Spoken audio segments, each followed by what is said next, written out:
From Washington, this is VOA News.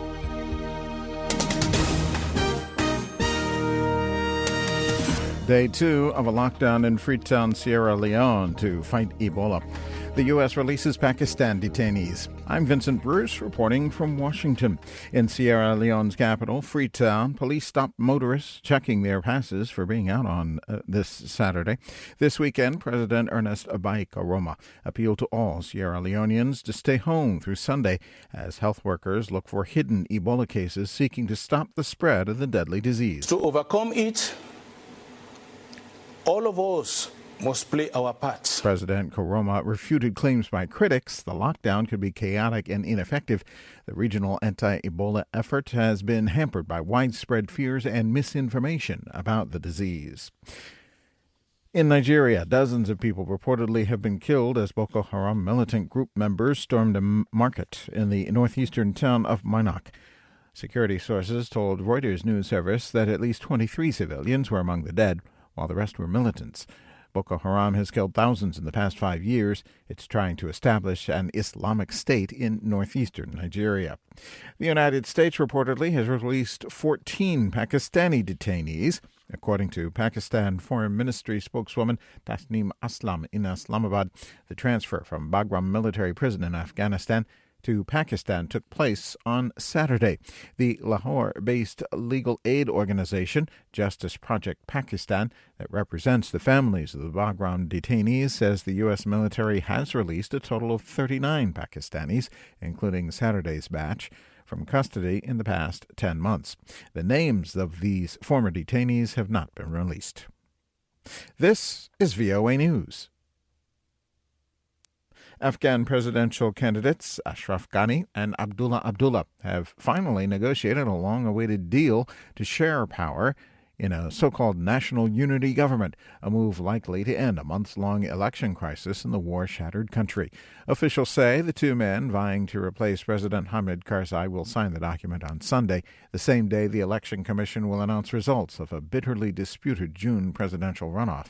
Ayaz Gul has more from Islamabad. Under the power-sharing deal, a newly created office of the chief executive is to be given to the election loser or his nominee and will have considerable powers in the governance system. The post will be given constitutional cover within 2 years.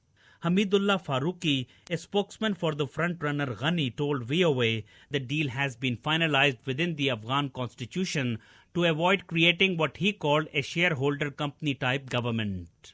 Members of the Abdullah team also have confirmed that a deal has finally been struck, but they gave no details. Ayaz Gul for VOA News, Islamabad.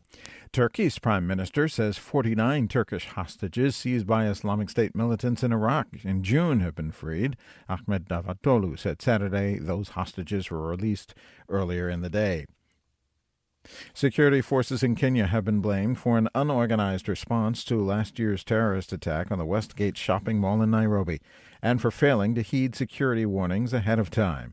A year after that deadly siege, security experts say nothing has changed. For VOA, Mohammed Yusuf reports from Nairobi. Security analyst Andrew Franklin tells VOA nothing has changed. The introduction of the Kenya Defense Forces domestically again and again since Westgate to no seeming effect. The fact that Lamu County is under curfew, I would suggest that these signs all indicate nothing has changed since what we saw at Westgate. Kenyan police spokesman Masood Mwinyi agrees some mistakes were made, but says now they are working hard on how to improve.